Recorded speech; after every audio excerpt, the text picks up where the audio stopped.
Hey everybody, welcome back to Backlog Banter. Today, believe it or not, check your fucking clocks and watches. We're talking about Xbox.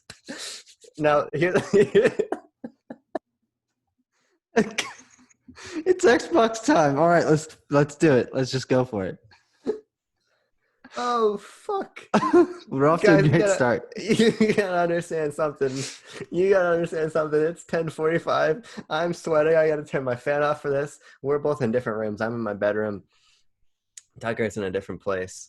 But we Yeah, nothing will prevent us from talking about fucking Xbox today. Because here's the that's thing, true. folks. Um, it finally happened. We had the PS5 reveal. We covered it here on Backlog Banter. We weren't blown away by it, but both of us are both huge Nintendo fans, if the content hasn't suggested. But we're also big PlayStation fans. Mm-hmm. But what neither of us really are big Xbox fans. But we went into today's showcase still excited, still looking to see what's next gen, and we both went in with the essential question, is this going to make us want to buy an Xbox Series X? And watching it, I think we both had a lot of thoughts, a lot of things we want to share with you all, the audience. So we're just going to hop into it. We're going to talk a little bit about the showcase, but I think what we're going to focus a lot on is, okay, how are we feeling leaving today? Are we excited about the Xbox? Do we want to invest in the brand? That's really the essential question, if you will, as the thumbnail asks, is the fridge worth the Worth the dough? dough. Yeah. Worth the dough. Culinary humor for all of you. Yuma. All right. Yuma. With the Yuma out of the way, I I was pretty disappointed about this conference. I think Xbox has had some good E3s in the last couple of years. I think they've been better than usual, but I Yeah. think this was very emblematic of what an Xbox presentation is a lot of games that look similar, that no one's going to talk about after they come out, that are new IPs that just feel like old IPs. It was definitely a mixed bag. I'm sure plenty of those games are going to come out and do fine, but as something that's supposed to get you hooked for the next generation, not exactly what happened. I think what's interesting for me about the showcase is I went into it with a weird set of expectations because I was way more invested in that PS5 reveal. Because I am a PlayStation fan. I have been my entire life. Same with whenever Nintendo holds a direct or PlayStation holds something, there's more weight behind that for me. I've always been an observer to the Xbox ecosystem. I did own an Xbox One for a while because that's where all my friends were playing. And I do have interest in some of their franchises, especially the stuff they inherited from Rare. But also, I'm a big Halo fan, which we'll talk about a little bit because I'm fucking going a little Halo stir crazy. But the fact is, I went into it with a weird set of expectations where I was just kind of watching it unfold, kind of divorced from the attachment I have with these other showcases. And I was neither impressed nor disappointed by it. I thought Xbox showed up with a range of exclusives, both things that speak to their hardcore audience, but things that are riskier, things like Rare's new IP, Everwild, the return of Fable. I think Xbox is getting better at listening to their audience and communicating that they are listening, and that's good to see. And I think leaving today's showcase, I'm more excited by the Xbox brand than I have been ever before. And that's kind of what I want to fucking dial in on. But let's talk a little bit about just the showcase quickly. I want your highs and your lows, because there's a lot of the middle, and I don't think it's like, hey, oh, State of Decay 3. Oh, that's kind of neat. I don't care. Like, that's not interesting to talk about. But there were things I think that stood out both for good and for bad. So, are there any you wanted to start with? Yeah, so for me, I own a 360. That is my experience with Xbox. I don't know. I played some Reach with my friends when I was a kid. I a couple of Xbox games I've played, but I don't have any interest in their franchises. I think I want to be a Halo fan, and within the next year I probably will become one, through Master Chief Collection on PC, most likely. Um, but when I think of Xbox, I mostly think of just the game, a game company, nothing particularly special. And I think that was kind of emblematic of what today is nothing really blew me away. I know I can play all those games on my PC. Um, but things like the fact that they seem to have listened to their fans on Fable and on Halo, Infinite especially, I think, shows that they are headed in the right direction. And certainly, without a doubt, they're the ones who are doing the most for the consumers and have the most consumer friendly policies, and Game Pass and the upgrade system and everything being available on all the platforms. That's all incredible, and everyone should do that, and they should follow Xbox's example. But Xbox should also follow other people's examples in certain situations. But I think the Halo Infinite gameplay looked great. Um, my first reaction to it when we first saw it was that it looks exactly like Combat Evolved, environment wise, and with the enemies and the weapons. And I know it's Halo, and it should, but like it's a return to form in the way that people I think have been wanting, which is really cool. And unfortunately, the lows comes in the fact that this stream was just nothing against Xbox itself, but the low was me being frustrated by how absolutely horrid the quality of this stream was. We were both watching it through the Game Awards YouTube channel live stream, and it was stuttery, and the quality dropped to 360p, and audio kept cutting out. It was, good Lord, that was bad. But again, that's not against the showcase itself. It's the stream quality or whoever, is putting it through. Yeah, I mean, the stream was bad, and I just have not good internet, so I didn't know how much of it was me. But I was watching Chris Raygun, who I'm quite a big fan of, react to the Halo Infinite footage, and he was like, "I can't even watch this." So Yeah. it was disappointing that I think bigger moments could have popped more if that stream encoding wasn't just a fucking train and submarine wreck.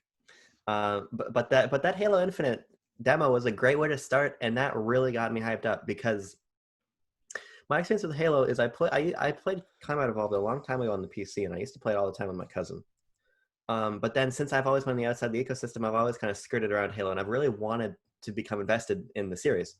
And when I had my Xbox One, briefly, I played some of 5, and I played Master Chief Collection multiplayer with my friends, but I never really got to dive in, and I have been with Master Chief Collection on PC through PC Game Pass, and I've been fucking loving it. And at the same time, I've been listening to people in the Halo community, or tangential to it, specifically John Cartwright and Chris Raygun, talk about where Halo 5 went wrong, where Halo 4 went wrong, where the series needs to course correct to. And it's interesting to me having this context to see 343 to some extent doing it. There's things here that people still don't want, from the enhanced mobility to perhaps the fidelity being things people aren't interested in. But to me, it does seem like a good mix of what Halo used to be and playing Combat Evolved. Literally right now, I'm playing Combat Evolved. Seeing that game, how unique that game feels, and seeing 343 try to retain that with Infinite while also bringing in what they added to the series starting with 4. I think it's going to make for a really compelling game, and honestly, it's one of my most anticipated games for the rest of the year. Mm-hmm. Beyond that, though, I thought Rare's new IP looks cool. Yeah, I mean, no, that was a great trailer. We both were very excited by the art style, especially yes. because Xbox game conferences can just be a sea of every game looking the exact same. And unfortunately, I think that in retrospect, and kind of what we discussed in our discussion, the PS5 reveal event, a lot of those games looked surprisingly similar. There was a couple obvious standouts, but just these third person, first person shooters that are in post apocalyptic / modern settings with not very interesting character design, whatever. I think that having something like sort of bringing back Rare to what it, started as in more creativity and things like that, and having Double Fine and these new studios that they've acquired in the last few years be the forefront of their press conference, I think was a great idea. And I really wish that they had actually shown more from those studios. They sort of glanced over what Moon was working on with Ori, and what the people who are working on Hellblade are working on. But overall, I thought that was a great idea to have Rare and the other companies that they've acquired be sort of the core of this is where Xbox is going, even if we didn't necessarily get a lot from all of them.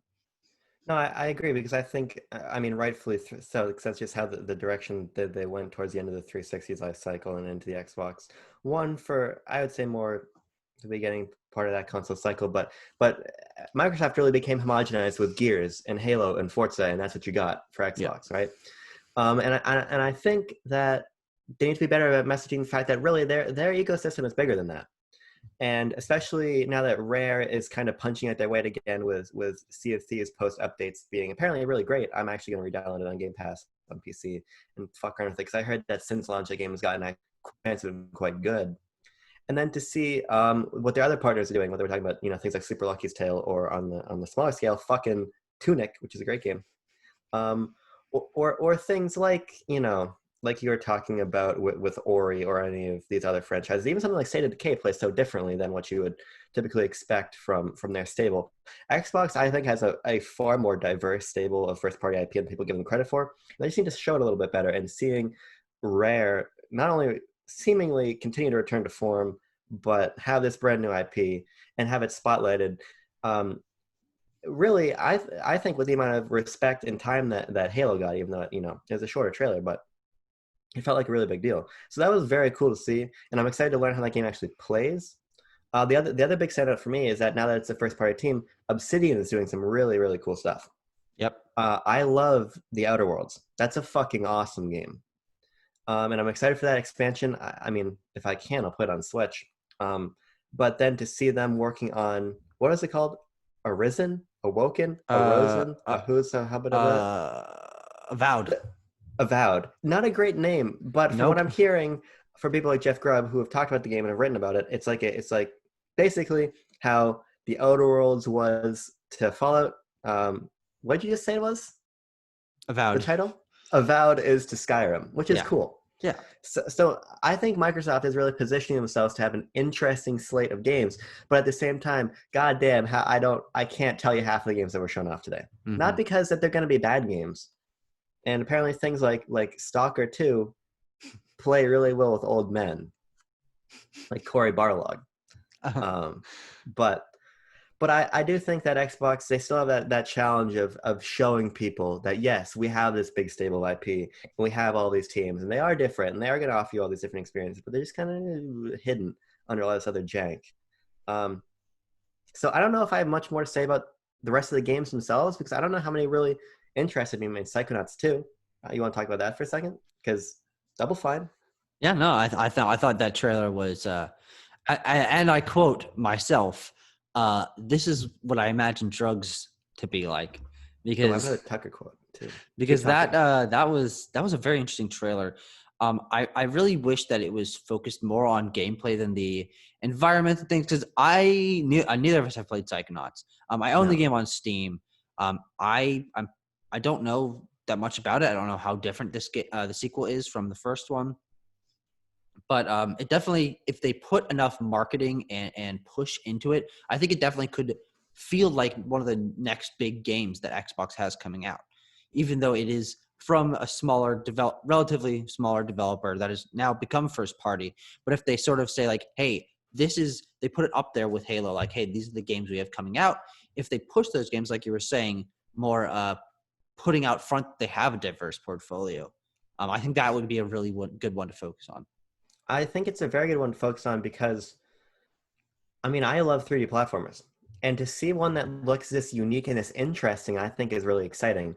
Particularly because they tried last gen with Super Lucky's Tale. Or Lucky's Tale, and then there was Super Lucky's Tale, and now there's new Super Lucky's Tale, and that's on other consoles.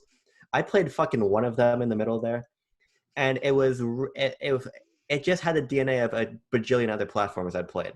But for Xbox to have a game that looks this unique and this strange, it also looks this high quality because Double Fine is a great team. Tim Schafer is he's a legend in the community. Yeah.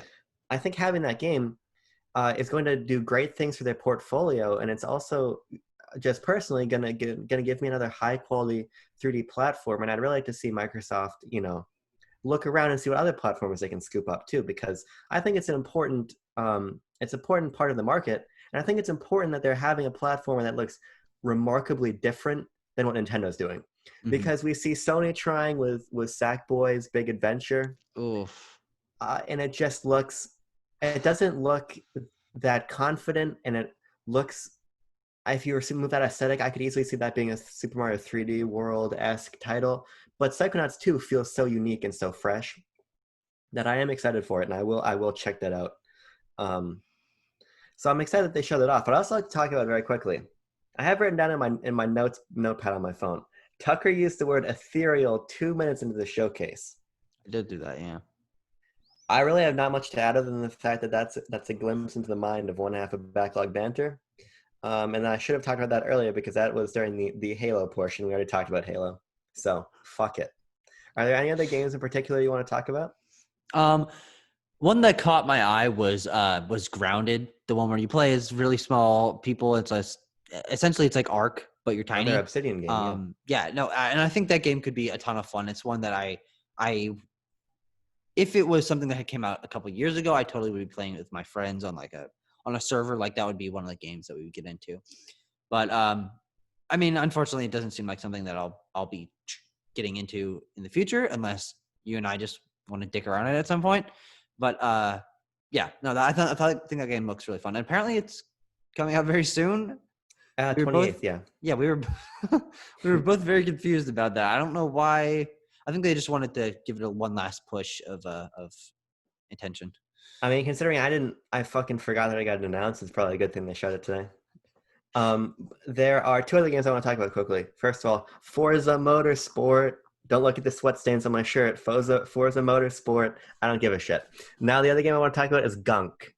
Oh, the gunk. The Gunk. It's a new Image Inform title. Image Inform. I really don't have much to say other than the fact that Image Inform is a wonderful developer, and Thunderful is a wonderful publisher. I think that's a great team working on an ambitious new project for Image Inform. So I'm excited to see what it turns out and ends up being. Honestly, I wasn't super compelled by the trailer itself, but the pedigree of the team really excites me. And I really believe that if they feel it's a project worthy of their time and their resources, I think it's going to be something great.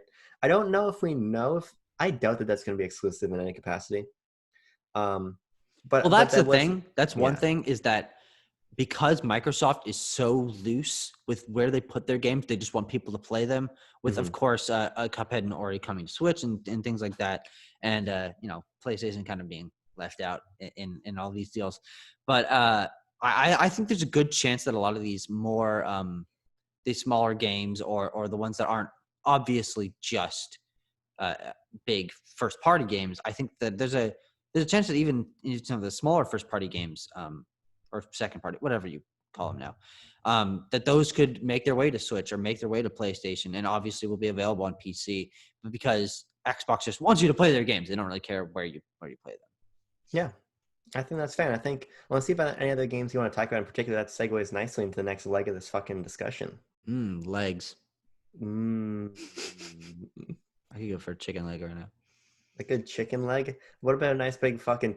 Well, I was at PAX. And they sold turkey legs, like enormous turkey legs, like fucking bludgeon a security guard with this turkey leg. You know, that has nothing to do with what we're about to talk about. We're about to talk about the fucking essential question, Tucker Hazel. Is the fridge worth the dough? Is the fridge worth the dough? Are you? This is specific wording. Then we're gonna be like, oh, we're gonna have a caveat. We're gonna fucking spin out into conversation. It'll be great. It's a segue. Just don't mess it up. Are you going to specifically buy an Xbox Series X? It's very unlikely, to be Now, honest. Tucker, tell me more. Well, here's the thing. We don't know how much it's going to cost. That's not where I thought we were going to go, but keep fucking going. I think that it was actually, in retrospect, and now just realizing that they didn't talk about that or the release date of the fucking thing, that is information that would have made this presentation feel more impactful. I don't know why they didn't talk about it. I understand having a conference, Sony or Microsoft, whichever one, it applies to both. I understand the concept of wanting to have the games control the narrative. And I think that's important. I think it's important, especially when you include games like Gunk in your showcase, or even when you include something like Rare's new IP. Or It's Bugsnax. Fuck Bugsnax. Games looks fucking dumb. It's stupid. But here's the bottom line, it makes sense to let the game speak. And I think that's a really gamer first thing to do. At the same time, I can't help but think back to Nintendo Switch's January reveal, which was a categorical mess. But they did a nice job robustly detailing what that ecosystem is going to be. Now, of course, they were under the gun because that was 2 months before launch. but in a vacuum, I think it's compelling as a consumer to see, okay, here are the games, but now here's the machine they're going to be played on. Here's when I can buy this machine. Here's how much it's going to cost. Because that is a consideration for me, especially if the rumored cheaper SKU, the Lockhart, is real. Yeah. I would like to have all those options at my fingertips Yeah. before I made my purchasing decision. Because going into this, I've been pretty firm in my opinion that when those PS5 pre-orders are going up, I'm pre-ordering. But after today, I'm not so sure. But there's more factors I need to consider because, like you were just talking about, before you fucking derailed us into pricing, Microsoft is doing a great job making a compelling ecosystem with services and games and philosophies that are really consumer friendly. Not only consumer friendly, because that's really a businessy thing to say. They're gamer friendly. The Xbox gamers, we got to rise up and we got to fucking maybe buy an Xbox. All right, it's Xbox time. It's fucking Xbox time. We've arisen. What's the game called? Arise, awoken, avowed. That is nothing like what you're trying to get at. I But I fucked do it up. think you bring up a good point, and I think what I was trying to get at when I brought up pricing and such is that I think one of the reasons the Switch presentation stays in my mind so much, other than personally a lot of those games spoke to me, I think that the amount of detail that they went into, I'm very low in my frame here. I think the amount of detail they went into when they opened that presentation with, this is how the system works. This is the region free, the online, the pricing, the release date, all of this stuff. Just got it out of the way. And it's like, all right, and now here's what you're going to play on it. And it kept the entire thing tied together, like, so you can give yourself a mental plan. All right, here's how much it costs. I'll buy it day one. This is when I'll be playing these games. Bam, bam, bam, bam. And it really gave me sort of a timeline in my head of this is what the Nintendo Switch will be like. So when I see something like the Series X or the PlayStation 5 that is sort of, you know, it's very ethereal, if you will, in its reveal design. And I don't know how much it's going to cost, so I don't know if I want to buy one.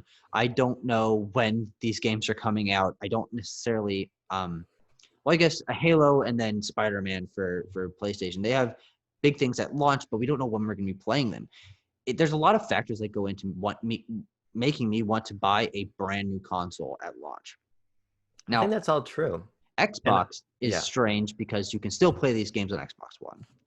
But if the console is not ridiculously expensive, I might just pay an extra 200 instead of getting a 1X or an S and get a Series X. But we don't know how much that is going to be. That's that's why I say it's unlikely. But there's a yeah. possibility. That's I'm trying to pull up a Kotaku article, because I think what you just hit on something that I feel that same way when the PlayStation event happened. I felt that lack of clarity. Yeah. But I think that the Xbox Showcase Day introduced a different element of uncertainty as I look for this article here, because we're in an interesting position with this console where you're not necessarily locked into particularly this machine if you want to get into this ecosystem. Now, previously, I'm pulling from this Kotaku article here from one Ethan Gatch. Previously, there had been statements to the effect that all Xbox Series X exclusives will be, for the first couple of years of that console's life, will also be on Xbox One. Yeah. Because of course they're also going to be on PC because Xbox is really decentralized. They act more as a publisher than they do just an ecosystem, which I think is really interesting and part of what compels me towards them. But they had previously stated that. However, that's not necessarily true anymore because it was noticed that, I noticed it. Some games specifically said at the bottom on their splash pages said Series X, Xbox One, PC. Others, including games like Rare's new IP, which, it's not like we're talking about a third party game here. We're talking about one of the Xbox Studios titles, said Series X, PC. Now, I'm looking for this statement here. It honestly doesn't really matter because the long and the short of it here is that fuck it. Ethan, thank you for your hard work. The bottom line is that not all of these games are necessarily going to be cross-gen anymore. Mm-hmm. Basically, Microsoft is walking that back. And there will be titles that you cannot play on your one. And that creates an interesting dynamic for me where I was really considering buying a 1S. Again, I sold mine a while ago. Just I needed the cash for other things, including Super Mario Odyssey. But the fact is, if this would be a way for me to hop in and play Infinite, because right now I can play the Master Chief Collection on my computer. I can play a lot of the other games through PC Game Pass that I'm interested in on my computer right now. But certain things like Infinite and these other games, I'm assuming are going to go beyond the capabilities of what my computer can do. And I like the console space. So if I could get into the Xbox ecosystem there, that's a compelling thing for me to do. Stay in there until maybe the Series X gets a price drop down the road. By that point, maybe the games are only coming out on the Series X, and then make that jump. But I think Xbox has a really interesting marketing conundrum on their hands where now not only do they need to message when the system's coming out, how much it's going to cost, but what you're really specifically and particularly getting by investing at this entry point opposed to one of the other machines. So I'm a little bit lost because I have to say I'm really compelled by what Microsoft is doing. I think there's definitely something to be said for the way that they are allowing people to play their games. They said at the beginning of the conference, good old Phil Spencer out there, he's got a hearty grin on his face, and he's like, "We're going to show you." I think he said 10 games. I think it ended up being more than that, but maybe I have no idea. But he said all the games you're going to see today will be playable on Xbox Game Pass, just for free, whatever. And that is some ballsy stuff to say. Like, that all the games you see here, no matter how far in the future they are, no matter who's making them, we're going to make them available to you. And that means something strange because we don't necessarily know what, like, it's very unclear what their release strategy is, if they are going to stick to everything being available everywhere, or some things that will only be Series X and not the bigger things like Halo, but the smaller things like it's very strange. Well, this is the ball we need to run with for a second. Is that Okay. Game Pass thing? Yeah. We gotta fucking run with the ball. It's a fucking look at that pass balls of football reference. Here's the thing, right? We can't that FIFA really, box art. like, it's a great box art. I refuse to hear anything the contrary. Here's the bottom line. Not only about the box art, but about Microsoft. They're just operating in a different way. We can't ask the same questions that we ask about Xbox's strategy as we ask about Sony's strategy. And we can't even ask the same questions of Sony's strategy as we talk about Nintendo's strategy. We really see all three manufacturers doing completely different things. Which is I really think is interesting. actually very cool. I think It's it very makes important. it something that you actually have to mostly consider the company themselves when you're going into it. It's not just about the games anymore. It's about how they're handling, treating their consumers, things like that. And it definitely gives ups and downs to choosing what console you're going to go with. Because the Xbox One, at least from my perspective, and knowing a lot of people who play games, I don't know that many people who have Xbox Ones, and if they do, play on them consistently or have that be their main thing.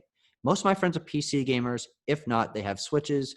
A solid number of them play on PlayStation, but the Xbox One seems to be sort of forgotten this generation, and not that it has sold terribly, but that Microsoft is having to recoup that by being very, very pro-consumer at the moment. I almost think that they're not even trying to. I think that they realize with the Xbox One that it's time for them to leverage the fact that they are Microsoft. They are this ubiquitous company to make Xbox ubiquitous in a way that PlayStation can't be, in a way that Nintendo especially can't be, with how insular their ecosystems are within a Nintendo ecosystem. Yeah. I think what you're talking about, how there's pros and cons to everything, is really interesting, because I want to play Spider-Man Miles Morales, and I want to play Horizon Forbidden West, and I want to play, Ratchet and Clank Rift Apart. I want to play these games, right? But at the same time, I don't think that there is any argument to be had that Xbox is not fucking leagues ahead of their competition. With Game Pass is an obscene value. Yeah. It's an obscene Especially because value. we both bought that thing for $1 today. $1, and this is on PC, right? $1 gets you into their whole first party catalog, and if you're playing Game Pass on your Xbox, that gets you into a lot of big deal third-party games too. Microsoft is taking the capital that they have from Windows and from all of the different products and leveraging that to make Xbox, in my opinion, from a perspective just of being a consumer, the definitive place to be. Yeah. And as I move into college and I find myself having to really consider the ways I'm spending my money in a more robust way, which I'm fucking not good at. I have a copy of Shin Megami Tensei on Switch. I think I played it for 45 minutes. It's a really compelling to me to step into an ecosystem where there are teams like Ninja Theory and Rare and Obsidian, excellent developers, putting their games in my hands for a very low entry fee. At the same time that I can buy a suite of different controllers, I can play my games with that controller on my laptop right here. I can play them on my machine. When xCloud launches and is rolled into Game Pass for $15, I can have Game Pass, but then I can xCloud my games onto my phone. The amount of flexibility and the versatility in this ecosystem is so far ahead of what anybody else is doing. It's really unprecedented. Here's the thing. I am not an Xbox gamer. I have a 360. I've played 4 games on it that I actually care about. I don't know. I just never really cared about Xbox. I always saw it as the kid playing off on his own. Well, Nintendo and Sony actually had shit to care about.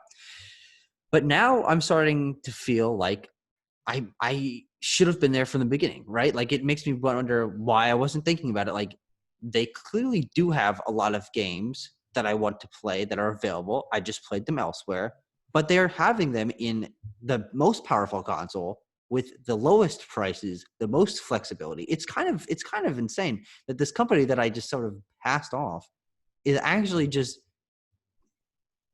throwing dirt in the eyes of the two titans that I used to respect so much. And it makes Sony and Nintendo seem a little more stuck up and obnoxious and in the way they're handling their releases and stuff. It particularly makes Sony look tough, especially because they are in more direct competition. Nintendo is a competitor. I hate when people say that Nintendo's not competing with them, because they just are.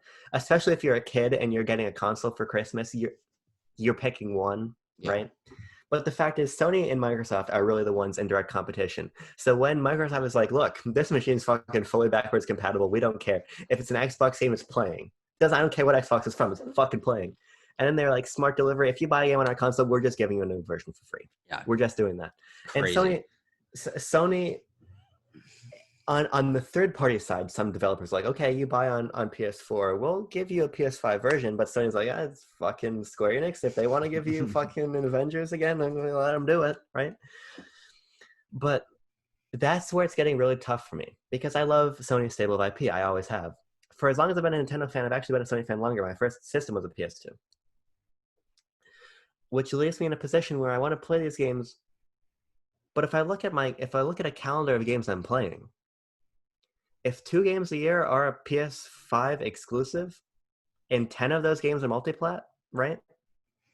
I think I want to be in that ecosystem where I'm being catered to, and I'm being wooed by Microsoft, right? I like to be wooed, right? Who doesn't? You know? It becomes the PS5 for me becomes a much harder value proposition, because even if the Xbox One and Xbox Series X is expensive up front, the value I'm getting back once I make that initial purchase is huge. Yeah. Even if this console is, let's say, $600, you pay $600 and then you pay $610. That $10 being for Games Pass. Okay, well then I'm fucking set. Like there's Halo Infinite, and there are other games that are gonna be there at launch, and then whatever the court third party wise to get in there on Games Pass too. I just really think that for me in my current situation where I am in my life, this is a really difficult thing to pass up. Yeah. As someone who is going to step into next gen, regardless. But here's what's funny, and I have a big grin on my face. You do. I like when you grin at me. I am hearing something from your words, and I'm hearing something from my own head. I think talking through what we have just experienced with this presentation and launching our way through how next gen is being handled, I think we are both more sold on buying an Xbox Series X than we were at the beginning of this video. And that is a very interesting thing. Absolutely. The things you have said have actually convinced me that I might want to get one over a PlayStation 5, and that I would legitimately be willing to give up a new Spider-Man game in order to just have the entire back catalog of Xbox games available to play, which is insane. No console has ever done that. Like fat PS3s maybe. And the value proposition of being able to play Game Pass, which I'm going to try out on my PC from the first day, and having Halo and stuff, and I think that might be my way to go. And the idea of the value proposition of being able to try so many games, because personally I'm someone who does not buy a lot of new games. I hear you picking up a new game like they're freaking hotcakes on a asphalt Oh, I love a good parking fucking lot. asphalt hotcake. And you're just scooping them up like hotcakes on an asphalt. But I am pretty picky about what I choose to pick up. Sometimes I regret those purchases, like buying Death Stranding Day One. That Mm-hmm. was not my finest hour. But I have bought 3 or maybe 4 new games this year, and I've been satisfied with a vast majority of them. And it also means that I have not really been up to date on what all new games are coming out. So when I hear someone talking about Ghost of Tsushima or Resident Evil 3 or Final Fantasy Remake or now Paper Mario, all these games that I would like to play, but I'm so stingy on what games I pick up at launch. Even like Doom Eternal and Persona 5 Royale, not Royale, Royal. I want to try these games, but I'm so stingy with what I pick up that having all the games that are new available to me through Game Pass, if I get an Xbox One or a Series X, that could really change the way I play games. And I think that is something I never really considered before. I just pulled up the Xbox Game Pass Twitter, which by the way, really quickly, their Xbox Game Pass, this is an official verified account. Their bio is the mitochondria of the download queue. Um, I don't think people really realize how aggressive Game Pass is. Oh, it's insane. I've always All of thought it was Destiny, crazy, yeah. but it's now pretty even more crazy. Just today, all of Destiny 2, which is a live service game that people play thousands of hours of, and fucking Dragon Quest 11S are coming to Game Pass. Mm-hmm. Those are big deals, and I'm just scrolling through. Here's No Man's Sky, Overcooked 2, Forager, all of these games. This is constantly look. Just in July, in the rest of July, this is the July 15th, we're still getting Yakuza, Carrion, The Tourist, Golf with Your Friends, Forager. All of these games are coming. And as I keep scrolling back, there are more and more games literally every day that this account's tweeting out available today, available today, available today, available today. It's not like a service like PS Now, which I have used, where, okay, PS Now, you're getting 3 AAA games on your service added a month. You're getting, with Game Pass, shit coming every fucking week. And sometimes it's indie stuff, but I love indie games, right? And it's easy to invest $20 in an indie game, but it's hard to invest $20 in 4 indie games when 4 cool indie games come out every month. But when Crosscode and Forager and Carrion are all on Game Pass, Mm-hmm. and then I'm Plus the getting big Destiny games, 2, yeah. like it is not easy to pass that up. So I think what I'm gonna personally end my segment. I don't know how much Okay. more we have to talk about. I feel like we're Yeah. sort of spinning our wheels here. Is that to answer the big question that has been on all of our minds? Remind me of the question. Is the fridge worth the dough? Hold on, let me get that more ASMR. Is the fridge worth the dough? Oh, I am personally going to say, from this conversation and the biggest stupid fucking grin on my face, I think the answer is yes. I am almost thinking that no matter how much it costs, I think it might be a good investment for me as a college student, as someone who wants to try more games, who sees the value in this, who wants to support being more consumer friendly. I am genuinely making the announcement here that I will be an Xbox gamer next generation for the first time in my life. I will join you in making the proclamation that I will buy an Xbox Series unit at launch. Mm-hmm. The only reason I say that is because we don't know what the Lockhart is going to be versus Yeah, the sure. X. But I will buy an Xbox Series unit at launch. And I think I will as well. And I The think fridge, that'll make for a lot of very interesting discussions as both of us try to get into the Xbox ecosystem for the first time in our lives. This is actually very exciting, and my wheels are turning. All the cogs and hotcakes and everything in my head, it's all turning. Lots of and circular objects. if you motherfuckers think that this isn't starting until this holiday season, you don't understand Mm-hmm. the fucking Halo Combat Evolved Anniversary Edition discussion you are going to get imminently. Enema. I won't give you an enema. Maybe Tucker will. I won't. I won't fucking. I won't. I won't. I will recuse myself from giving anyone enemas. So I think that actually pretty much wraps up everything we had to say. We answered the big question. I personally, I'm going to put this out there, is that I was going to say no when this discussion started. I was looking at you making that thumbnail, asking the question that I was trying to read your mind, look deep into those beautiful eyes, and wonder what is his answer to this question.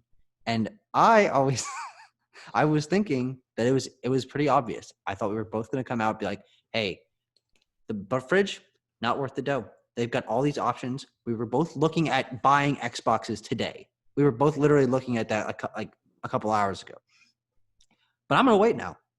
There's no reason for me to pick up a 1S or a 1X if I'm going to get a Series X at launch. And it's just going to be better. Tucker, the fridge is worth the dough. And with that, ladies and gentlemen, we fucking talked Xbox. I'm sweating. Tucker's eyes are too wide for comfort. We're gonna fucking call it a night right here.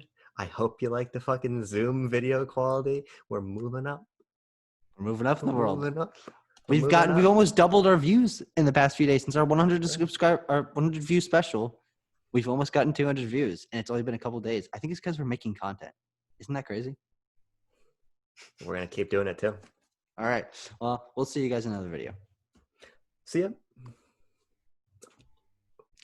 I gotta hit stop recording. Pause.